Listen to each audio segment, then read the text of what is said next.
the only show that's 3 dimensions away from them making a sequel to Nope? Yep. I'm your host, 3D Jake, and today we're looking at Nope, released in 2022. Nope was written and directed by Jordan Peele, who wrote and directed Get Out and Us. Which essentially is the wordplay title trilogy, if you want to call it that.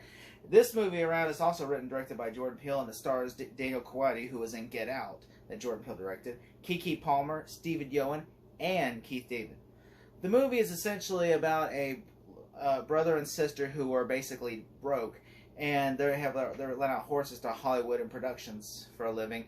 And then, of course, when a UFO, or an unidentified object, goes and he says it's eating the horses and making the horses disappear, they start to investigate, and maybe there is something extraterrestrial about this.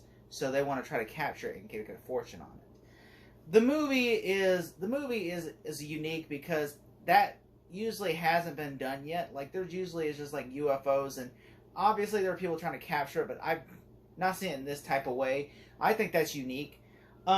I really like this idea of the movie. I'm a big Jordan Peele fan. I really liked Get Out. I really liked Us. This time around, I was really excited to watch this movie. Unfortunately, I did not like it as much as I liked Get Out and Us.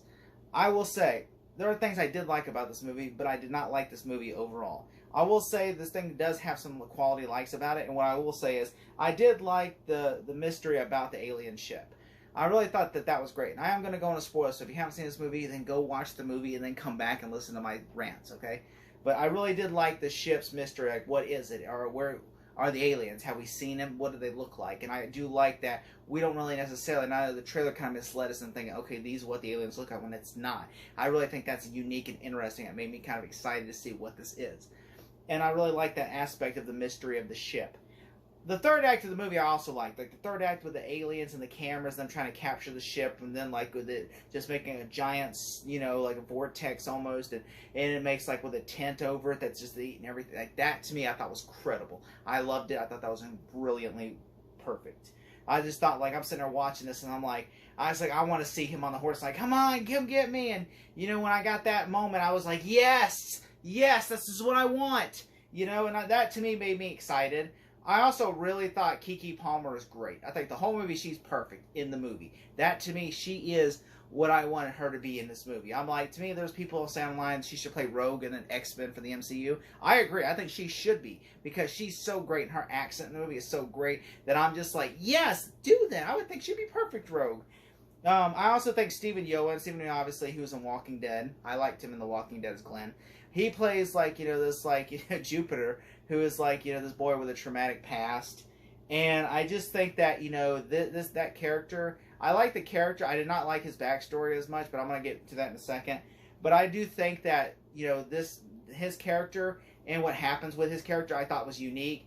That, to me, I thought was pretty great. I liked his character and, like, how he's just, like, a swindler. I thought that was really great about that, and I thought he was great. The tech guy in the movie, who is this guy who sets up the cameras and everything and wants to capture the aliens and help them out, I thought he was really great in the movie. I forget the actor's name, but, like, I think he was great. This is the tech guy. He was so good that he was trying to capture them with the director hiding in a tent trying to capture the footage. I thought that was great, too. I thought that was unique.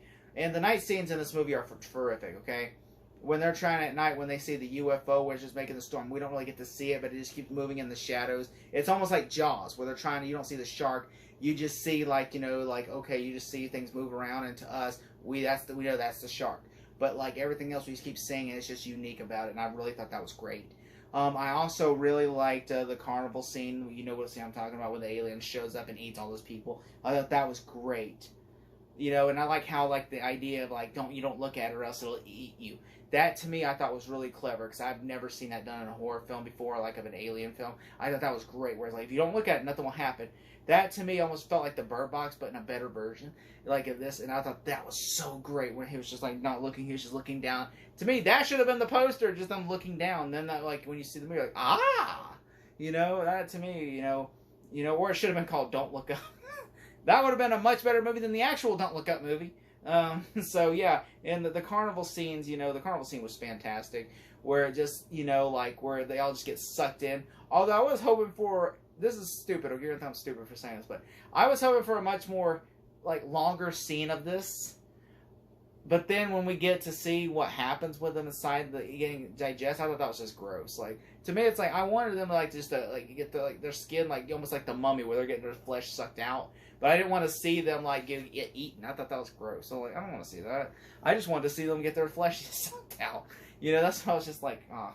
But yeah, so that's what I really liked about the movie. What I didn't like about the movie is there seems to be some plot inconveniences, and there seems to be some issues in the movie. For instance, there is a plot that goes nowhere. For instance, with Stephen Ewan's character and the monkey, okay? Like, it's like he's supposed to have a traumatic back history, and I'm sitting there watching the monkey, how it kills. Like, he's on a sitcom, and it kills, like, you know, people there, and, like, the animal controls to kill it.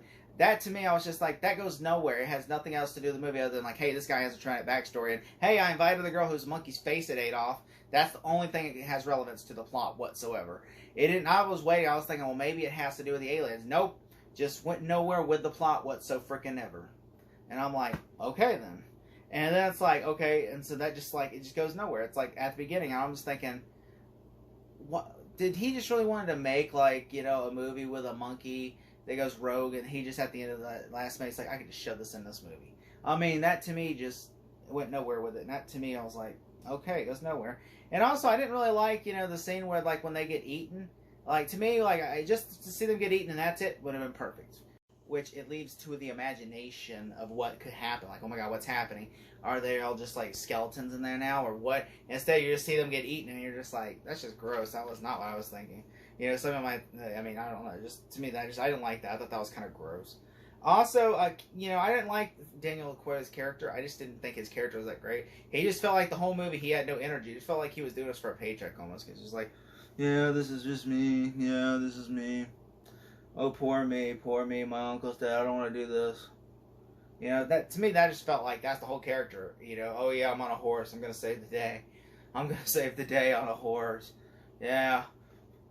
Like, to me, I'm just like, man, this guy has no energy in this character whatsoever. Like, I mean, I'm not saying it's the actor itself. I'm just saying that's the character itself. It's just like, I understand the unwilling hero, but this guy just literally is almost like Chad from Saturday Night Live, where he's like, whatever. Are you gonna go say that? Whatever. Okay. You know, like, okay. Like, you know, just like, come on. Like, you know, like, that's why I like the tech guy more, because at least he has more energy. It felt like they could have wrote him out of the movie and made Keke Palmer the star of the movie, and just made her, like, on the horse at the end. That, to me, at least would have made... That's the only scene he actually does besides, like, okay, the show at the end of the carnival scene, and on the horse. And, you know, like, that's about really it in the movie. Like, to me, he just walks around and does nothing in the movie. He's just there to be there for, like, another character. And also, you know, Keith David is in the movie for, like, 10 seconds. And I'm like, Keith David's trying more than this guy. Keith David is a great actor, and he's only in the movie for, like, 10 seconds. I'm like, come on. You can't just kill him off. You know? It's like such a small role. And the director of the movie. Not the director of the movie, but the director that, like, you know, that's trying to film the UFOs. That's, like, a crazy director that wants to have one last hurrah. Oh, this director, he's just, like, trying to film.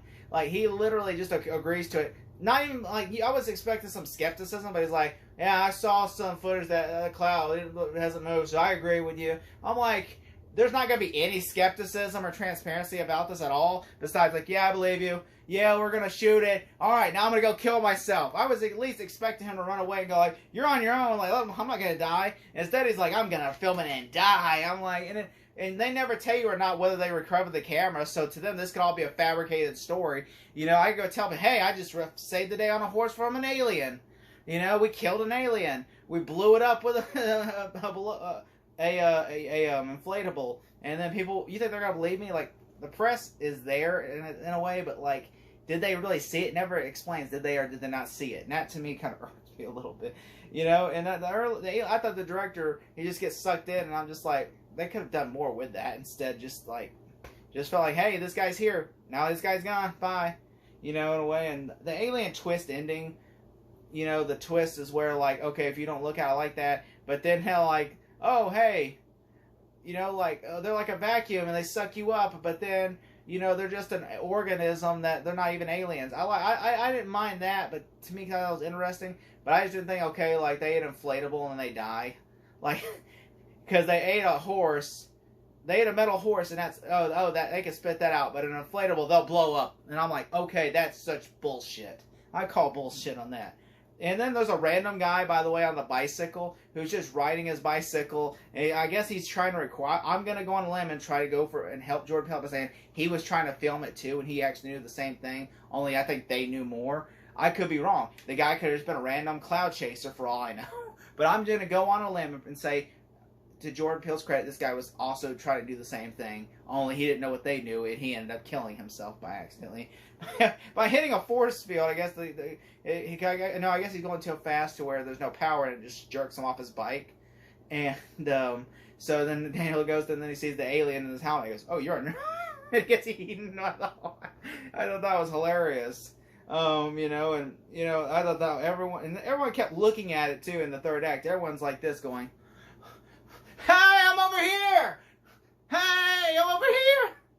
Hey!" And this alien is just like, I'm just like, everybody should be looking afraid, because this thing, like, one guy wraps barbed wire around and gets sucked up. The tech guy wraps barbed wire around and gets sucked up, and he gets spit back out from the alien.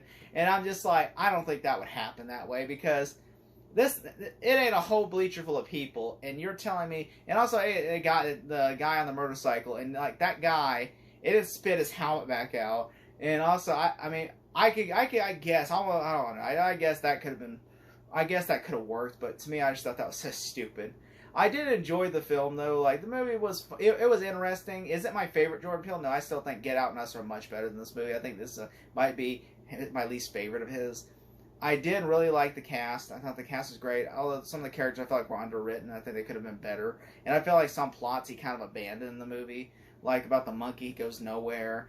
And just like, okay, the thing can absorb anything, but it can't absorb like a horse, like a steel horse. I just thought that was stupid. And then it just eats an inflatable and dies. And then she got a picture of it so she could show people. Like, oh, see, it's not photoshopped. This is definitely not photoshopped. Okay? Even though, like, some people that weren't here are going to call it bullshit. Or some people saying, that looks like a giant fucking cloud. It looks like a giant fucking tent. It did an inflatable. And blew up. I mean, that's what it looks like.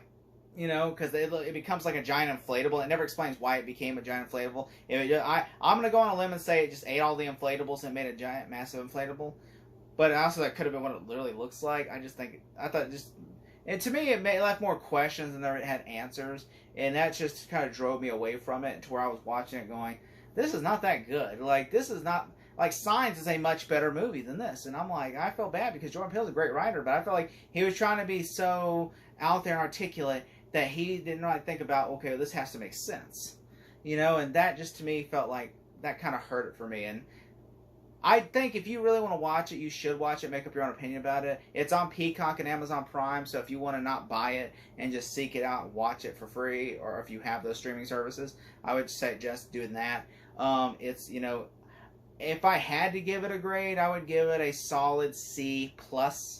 Thank you so much.